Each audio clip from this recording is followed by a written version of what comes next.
మహాగణపతిం మనసా స్మరామి మహాగణపతిం మనసా స్మరామి. Dear creations family అందరికీ నా హృదయపూర్వక ధన్యవాదాలు.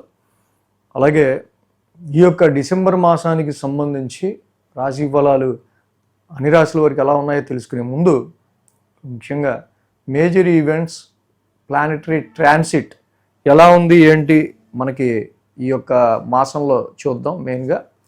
సో ఇక్కడ చూసినట్టయితే కనుక ఈ మాసంలో గురువు గారి యొక్క సంచారం 6వ తారీఖు నుంచి మిథున రాశిలోకి వస్తూ ఉంది. ఆయన మిథున రాశిలో మళ్ళీ అతిచారంలోకి వెళ్ళిన గురుడు రిట్రోగ్రేషన్లో మిథున రాశిలోకి వచ్చి మళ్ళీ ట్రాన్సిట్ మొదలు పెట్టబోతున్నారు. అలాగే ధనుర్రాశిలోకి 8వ తారీఖు నుంచి కుజుడు ధనస్సులోకి రాబోతున్నారు. రవి 16వ తారీఖు నుంచి ధనస్సులోకి రాబోతున్నారు మిత్రక్షేత్రంలోకి.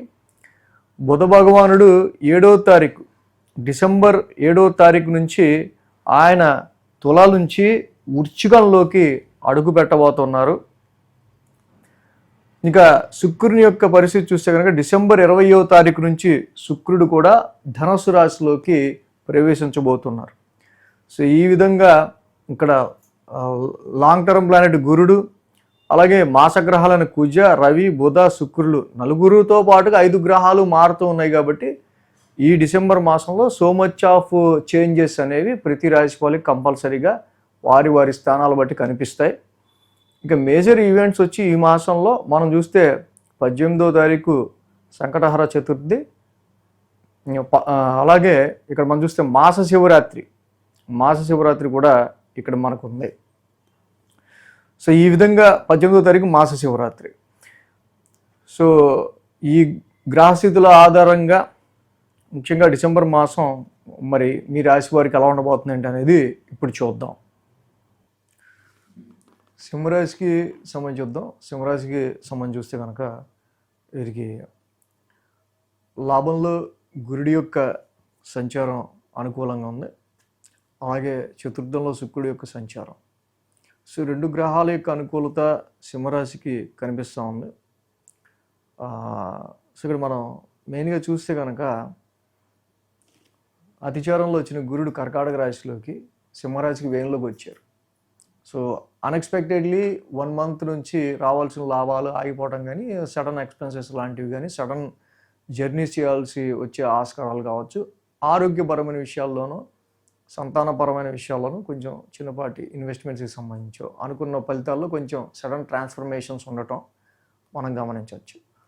అంటే ఇప్పుడు గురుడు మళ్ళీ డిసెంబర్ 6 నుంచి తిరిగి రెట్రోగ్రేషన్లో మిథున రాశిలోకి వెళ్ళారు. సో మిథున రాశిలోకి వెళ్ళిన ఈ గురుడి వల్ల డిసెంబర్ 6వ తారీఖు నుంచి కూడా ఇక్కడ మెయిన్ మనం చూస్తే కనుక లాభస్థానంలోకి తిరిగి ఆయన వెళ్తూ ఉన్నారు. కాబట్టి డెఫినెట్లుగా అష్టమ శని నడుస్తున్నా ఎన్ని సందర్భాల్లో ఎలా ఉన్నా ఆదుకునే ఒక గ్రహం ఉండాలి.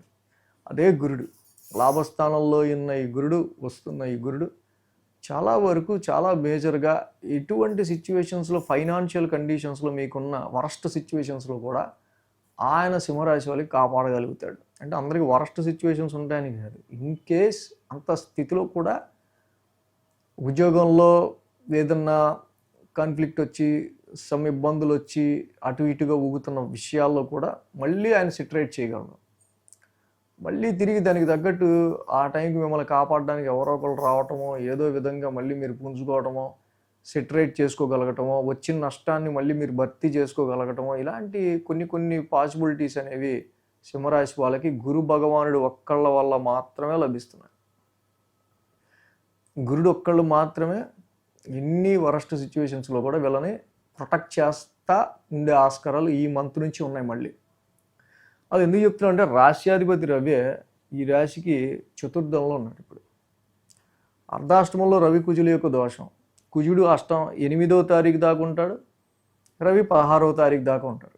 మొదటి 2 వారాలు చూస్తే domestical inconvenience, domestical frustration and some aggressive situations అనేవి చోటు చేసుకుంటూ ఉన్నాయి. వాహనాల పరంగా కానీ, ఇంటి పరంగా కానీ, కుటుంబ సభ్యుల ఆరోగ్యపరంగా కానీ, మదర్ హెల్త్ పరంగా కానీ ఇలాంటి సిచ్యువేషన్స్లో రాష్ట్రాధిపతి 4th హౌస్లో ఇన్వాల్వ్ అయి ఉండటం వల్ల first more concentration on your domestical issues. ఇంట్లో ఏం జరుగుతుంది, గృహంలో ఏం జరుగుతుంది, ఇంటికి సంబంధించిన రెస్పాన్సిబిలిటీస్ ఏంటి. సో ఈ less concentration on your professional matters. అంటే ప్రొఫెషనల్ మీద, అంటే ఇంట్లో మనకి కొంచెం ఇబ్బందిగా ఉన్నా, కొంచెం ఇదిగా ఉన్నా, మానసిక ప్రశాంతతకి సంబంధించి డిస్టర్బ్ ఉన్నా మన జాబ్ మీద కాన్సన్ట్రేట్ చేయలేము. కాబట్టి ఇక్కడ ఇలాంటి పరిస్థితులు ఎందుకు ఏర్పడబోతున్నాయి, ఆస్ట్రాలజీ అంటే పరిస్థితులు ఎలా ఉంటున్నాయా, ఓకే దీనికి తగ్గట్టు మనం ఎలా ఉంటే బాగుంటుంది అని మనం ట్యూనప్ చేసుకోవడమే ఆస్ట్రాలజీ.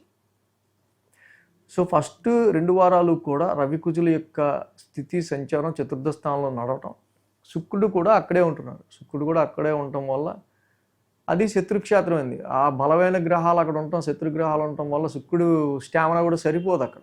ఉద్యోగపరంగా కూడా ఆయనకి ఏదో ఒక మానసికంగా ఉద్యోగపరమైన విషయాల్లో కొంచెం డిస్టర్బెన్సెస్, సిబ్లింగ్స్ రీత్యా కూడా సమ్ డిస్టర్బెన్సెస్, చతుర్థ స్థానంలో ఇన్ని గ్రహాల యొక్క పొజిషన్ ఉండటం వల్ల. సో కాబట్టి please be cool on your domestical environments. ఇంటి పరిస్థితుల్ని కూల్ చేసుకోవడానికి, కూల్గా ఉంచడానికి ఎక్కువ ట్రై చేసుకుంటే ఈ రాశి వాళ్ళకి ఎటువంటి మానసిక ప్రశాంతత సంబంధించిన విషయాల్లో డిస్టర్బెన్స్ ఉండదు. లేకపోతే మానసిక ప్రశాంతత లేని సమయంలో డిస్టర్బెన్స్ అనేది ఏర్పడుతుంది. సో అలాగే ఈ రాశికి నెక్స్ట్ మనం చూస్తే కనుక 16వ తారీఖు నుంచి మళ్ళీ రవి కూడా పంచమ స్థానంలోకి వస్తారు. మిత్రక్షేత్రమే పంచమ స్థానం. పంచమ స్థానంలో ఉన్న రవి కానీ కుజుడి వల్ల కూడా పెద్ద ఉపయోగం ఉండదు. సో అక్కడ కూడా జనరల్గా రవి కుజుల యొక్క సంచారం వర్క్ ప్రొఫెషన్ విషయాల్లో కూడా సోగా మీరు కంప్లీట్ చేయాల్సిన టాస్క్లు, అలాగే ఏదైతే వీక్లీ టార్గెట్స్ ఉంటాయో వాటికి సంబంధించిన విషయాల్లో మీరు పెట్టుకున్న ఎక్స్పెక్టేషన్స్లో రీచ్ అవ్వడానికి తగ్గట్టుగా అక్కడ చాలా వరకు ట్రై చేయాల్సి రావటం ఇలాంటివి ఎక్కువ కనిపిస్తున్నాయి. ఇంకొకటి, మొన్నటి వరకు కూడా అష్టమంలో శని వక్రంలో ఉన్నాడు. July, August, September, October ending, November ending వరకు ఈ శని వక్రం వల్ల ఫైనాన్షియల్గా, ఫ్యామిలీ పరంగా, ఆరోగ్యపరంగా అన్ని విధాల టెన్షన్లు. At least some settle down in your mental tensions and anxieties విషయాల్లో కొంచెం వాటి గ్రావిటీ తగ్గుతుంది, కొంచెం టెన్షన్స్ తగ్గుతాయి డెఫినెట్గా. ఆ పరంగా మీరు ముందుకు వెళ్తూ ఉంటే శని యొక్క సంచారం ఇప్పుడు కొంచెం ఫార్వర్డ్ మోషన్లోనే ఉంది కాబట్టి ఏదేమైనా కొంచెం జాగ్రత్తగా బిజినెస్ పాయింట్ ఆఫ్ వ్యూలోను, ఆరోగ్యం పాయింట్ ఆఫ్ వ్యూలోను కొంచెం జాగ్రత్త తీసుకుంటా, మ్యారిటల్ లైఫ్లోను అండ్ వ్యాపారంలో అందరినీ నమ్మి ముందుకు వెళ్ళకపోవడం అనేది చాలా మంచిది. మ్యాచెస్ చూసుకునే విషయంలో కూడా సింహరాశి వాళ్ళకి డెసిషన్ మేకింగ్లో కంపాటబిలిటీ చక్కగా చూసుకుని ముందుకు దిగటం అనేది ఇక్కడ ఇంపార్టెంట్, చాలా జాగ్రత్తగా. సో కాబట్టి ఈ సింహరాశి వాళ్ళకి మెయిన్ ఏంటంటే అష్టమ శని దోషం ఒకటి, నీలాంజన సమాభాసం, శని నవగ్రహ శాంతి మంత్రం చదువుకోవటం, ప్రతి శనివారం శనికి తైలాభిషేకం చేసుకోవడం మంచిది. రవి కుజులు అంత అనుకూలంగా లేరు. జపా కుసుమ సంకాసం, ధరణీ గర్భ సంబోధం, నిత్యం ఈ 2 నవగ్రహ శాంతి మంత్రాలు, శివాలయం, సుబ్రహ్మణ్య స్వామి ఆలయం దర్శనం చేసుకుంటూ వెళ్ళడం ఈ రాశి వాళ్ళకి మంచిది. అష్టమ శని వల్ల ఇంకా ఫైనాన్షియల్గా కానీ, ఫ్యామిలీ పరంగా కానీ, ఆరోగ్యపరంగా ఎప్పుడు టెన్షన్స్ ఉండొచ్చు. డొమెస్టికల్ ప్రాబ్లమ్స్ రవి కుజుల వల్ల ఏ వారంలో ఏ డేట్స్లో రావచ్చు. లాభస్థానంలోకి వచ్చిన గురుడి వల్ల మీకు కొంచెం అమ్మాయ బతికిచ్చారా బాబు నిజంగా వీడు కలిసి నన్ను అని కొంచెం పాజిటివ్ సిచ్యువేషన్స్ ఏ వారంలో ఏ డేట్స్లో ఉండొచ్చు. ఇది మనం వీక్లీ ఫాలో అవుతే మీకు ఇంకా బాగా తెలుస్తుంది. So thanks for watching TR creations. ధన్యవాదాలు. ఈ వీడియో కనుక మీకు నచ్చినట్లయితే లైక్ చేయండి, షేర్ చేయండి. మరిన్ని అప్డేట్స్ కోసం సబ్స్క్రైబ్ చేయడం మాత్రం మర్చిపోకండి.